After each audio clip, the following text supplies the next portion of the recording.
कैसे हैं आप सब? देख के तो काफ़ी यंग लग रहे हैं। अभी अटेम्प्ट चल रहे हैं आप लोग के?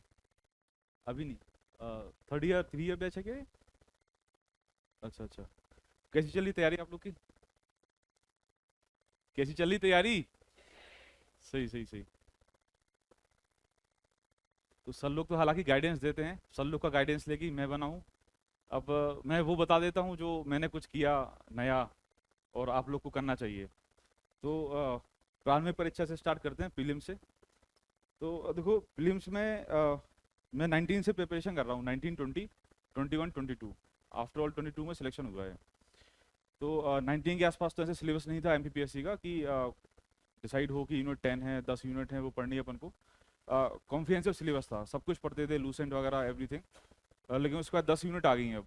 तो टारगेट अपने 10 यूनिट है कि इन यूनिट्स में से क्वेश्चंस आने हैं, वही अपन को करना है। तो मार्केट में सारी बुक्स अवेलेबल हैं, आप लोग के पास होंगी भी। आप लोग उसको पढ़ते हैं। पढ़ते कैसे हैं अपन को, इस पर डिस्कस करना है। अ, कोई भी बुक हो, उसके मल्टीपल रिविजन्स करने हैं अपन को। कंटेंट के लिए जगह जगह नहीं जाना है कि जैसे कोई भी एग्जांपल लेते हैं, सिविल सेल अपने टॉपिक में दिया गया है। तो सिविल सेल आप बहुत सारी बुक से पढ़ रहे हैं, लेकिन जिस एक बुक से आप पढ़ रहे हैं उसी बुक को आप बना लो। उसी बुक से अपन को इतनी बार पढ़ना है ताकि कोई भी क्वेश्चन आता है वो अपना गलत ना हो। तो सबसे पहला है कि स्टिक टू वन बुक। और जितने बार मल्टीपल बार रिवाइज कर सकते हैं आप, उतने बार मल्टीपल बार रिवाइज करो आप। तो रिवीजन अगर बार बार अलग अलग बुक से करते हो तो दिक्कत आती है उससे, है ना। बाकी जीएस, जीएस की बात करते हैं तो जीएस का देखो, डिटेल में पढ़ना पड़ेगा आपको। अगर एक बार आपने जीएस डिटेल में कर लिया है तो वो आपको लॉन्ग टर्म हेल्प करेगा। ऐसा नहीं है कि मतलब जीएस को जब एग्जाम्स आ गए तो अपन जीएस पढ़ना स्टार्ट किया, जीएस कवर नहीं होगा। आपको एनसीईआरटीज वगैरह देखना पड़ेगा, जो पब्लिशर्स ऑथर्स की बुक हैं वो देखनी पड़ेगी। और जीएस का सार अपन को समझना पड़ेगा एक्चुअली वो कॉन्सेप्ट क्या है। अगर वो एक बार आपको समझ में आ गया तो फिर आपने देखा होगा कई लोग ऐसे होते हैं जो 10 दिन 15 दिन एमपीपीएससी की प्री पढ़ते हैं और प्री निकाल देते हैं। उसका कारण यही है कि उनको कॉन्सेप्ट क्लियर हैं जीएस के, तो जीएस गलत नहीं होती। और 4 से 5 पेपर ऐसे हैं, मतलब यूनिट्स ऐसी हैं जिसमें जीएस आता है। उसके बाद 3 यूनिट्स बचती हैं एमपी की, ज्योग्राफी, आर्ट एंड कल्चर और एमपी खुद पॉलिटी में। तो एमपी का बहुत अच्छी मार्केट्स में बुक है, एमपी आपको रोज पढ़ना है। एमपी जितना रिवाइज कर सकें उतना रिवाइज करना है। तो एमपी ऐसे हो जाता है। आईसीटी की बात करते हैं तो मार्केट में जो बुक्स हैं उनको अच्छे से पढ़ो। ऑब्जेक्टिव्स लगाना है आईसीटी के, है ना। जहाँ से जितने ऑब्जेक्टिव्स मिल सकते हैं आप वो लगाइए, आईसीटी आपका डेफिनेटली क्रॉस होगा, उसमें कुछ दिक्कत नहीं। करंट अफेयर्स में ऐसा कि आप न्यूज़पेपर्स पढ़िए, टॉपिक्स उसी से आ जाते हैं। मैगजीन्स आती हैं मार्केट में, आप उनको गो थ्रू करें। तो ऐसे अपना प्रीलिम्स जो है कवर हो जाएगा। और फिर सर लोग का गाइडेंस है ही आप लोग के पास, तो कोई दिक्कत आनी नहीं चाहिए हमारे ख्याल से, है ना। और एक बात बताना चाहूँगा, नोट्स, नोट्स जरूर बनाएं आप जो भी पढ़ें। हर चीज़ की नोट्स बनाएं। और जब आप उन नोट्स को कंठस्थ कर लें तो वो उसको शॉर्ट नोट्स जरूर करें। जब एग्जाम्स आ जाता है तो आप पूरे नोट्स रिवाइज नहीं कर सकते हो, लेकिन आपको लगता है कि आपको रिवीजन चाहिए, तो उस समय शॉर्ट नोट्स ही काम आते हैं। तो शॉर्ट नोट्स बनाना सीखिए, सब लोग की गाइडेंस है। नोट्स के बाद शॉर्ट नोट्स जरूर चाहिए अपन को, अगर एग्जाम क्रॉस करना है, प्रीलिम्स मेंस कोई भी स्टेज हो, शॉर्ट नोट्स होने ही चाहिए। ताकि जैसे मेंस देते हैं अपन, तो 6 दिन का टाइम रहता है, 6 मतलब पेपर होते हैं। तो उसमें एग्जाम दे के आते हैं 1:30 बजे के आसपास, 2 बजे खाना आना खा के बैठते हैं, और फिर देखते हैं कि इतना बड़ा पेपर है, इतना सब कुछ है, और लोग जो है नोट्स लेके बैठ जाते हैं। वो कभी रिवाइज नहीं कर सकते। और डेफिनेटली कीवर्ड्स तो चाहिए ही पड़ते हैं एग्जाम देने से पहले। अगर कीवर्ड्स आपके दिमाग में नहीं आ पा रहे हैं तो आप मेंस में लिख के आएंगे, लेकिन वो क्वालिटी नहीं रहेगी, जो कीवर्ड्स अपन को चाहिए थे रिकॉल नहीं हो पाते हैं वो। रिकॉल करने के लिए short notes is very important.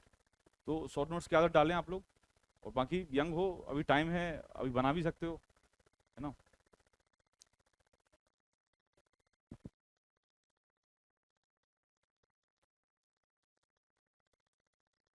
जी।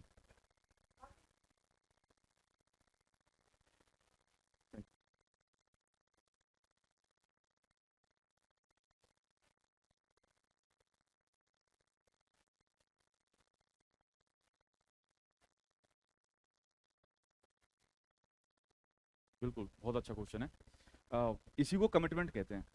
आपको एमपीपीएससी के लिए कमिटेड होना पड़ेगा। आप जो भी कर रहे हो आप उसके लिए कमिटेड हो कि मेरा लक्ष्य है, तो ये सिर्फ यही है और कुछ नहीं दिखना चाहिए।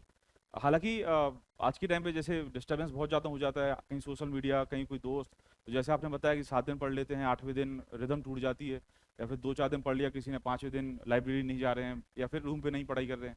तो इसका कारण यही है, कहीं किसी ने बुला लिया, कहीं अपना ही मन नहीं लग रहा, कहीं अपन डाउन हो गए कि यार हो पा रहा नहीं हो पा रहा, पढ़ रहे हैं टेस्ट में नंबर नहीं आ पा रहे। देखिए जहाँ पे आप लोग आए हैं एमपीपीएससी में, तो ये तो सोच के चलिए कि ये लंबा गेम है। अगर हम इंटर किए हैं तो लंबा चलना पड़ेगा।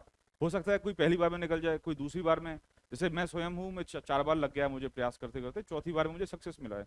लेकिन बात मानिए, जब सक्सेस मिलती है तो बहुत अच्छा लगता है। जो आपका परिश्रम है, जो आपको लगता है कि आपने इतनी मेहनत की, अभी इतना कष्ट हो रहा है, लोगों की इतनी उम्मीदें हैं, मैं अभी पूरा कर भी पाऊंगा नहीं पाऊंगी, तो उसके लिए आप करिए कि कमिटेड रहिए। डेडिकेशन आपको करना ही पड़ेगा, डेडिकेटेड रहना ही पड़ेगा एमपीपीएससी के लिए, कि ये है तो सिर्फ एमपीपीएससी है।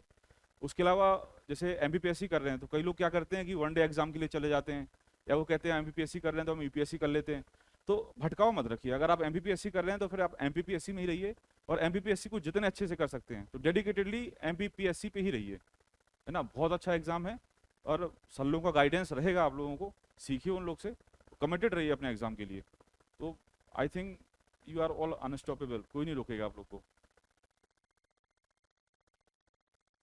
कोई और पूछना चाहता है कुछ?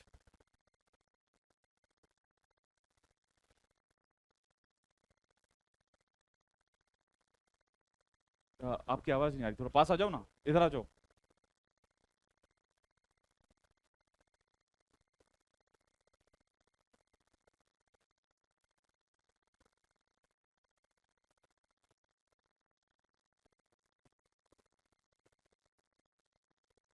बढ़िया। देखिए जैसे आप लोग आते हैं, आप लोग एमपीपीएससी का सिलेबस निकालते हैं, फिर देखते हैं कि क्या पढ़ना है कैसे पढ़ना है, तो एक मार्गदर्शक की ज़रूरत रहती है। कोचिंग एक मार्गदर्शक है, अपन को ज़रूरत रहती है। क्योंकि देखिए एमपीपीएससी यूपीएससी कोई भी एग्ज़ाम है, जैसे 10वीं 12वीं के एग्जाम्स होते हैं कि अपन देख के समझ जाते हैं कि अच्छा लास्ट ईयर से ये क्वेश्चंस आते हैं, ऐसे आते हैं वैसे आते हैं। लेकिन बिना कोचिंग के मैं मानता हूँ कि एक मार्गदर्शन की ज़रूरत रहती है, सबको रहती है। टेस्ट सीरीज बिना कोचिंग के नहीं हो पाएंगी, चाहे प्रीलिम्स हो चाहे मेंस हो, लास्ट ईयर्स के पेपर्स, बिना उसके एग्ज़ाम निकालना मुझे असंभव लगता है। अगर आप लास्ट ईयर्स के पेपर गो थ्रू नहीं करते हो, आपको पैटर्न ही पता नहीं चलेगा कैसे पेपर आने हैं। अगर आप 4-5 साल के पेपर देखते हैं एमपीपीएससी का, तो आपको पता चलेगा कि एमपीपीएससी प्रीलिम्स में क्या पूछता है, और बार बार वही पूछता है। जैसे कोई भी टॉपिक ले लेते हैं कि अवार्ड्स ले लेते हैं मध्य प्रदेश के, तो लगातार 4 साल के देखिए आप, अवार्ड्स आने ही आने हैं, मतलब वो 2 क्वेश्चन आपके बनने ही बनने हैं। अब वो आपके ऊपर है कि आप कैसे उन अवार्ड्स को पढ़ते हैं, कि मतलब पढ़ के भूल जा रहे हैं, वो वहां नहीं बन रहे हैं आपसे, या फिर आप ऐसे कंठस्थ कर रहे हो उनको कि वो 2 क्वेश्चन आए आपने उसको कर दिए।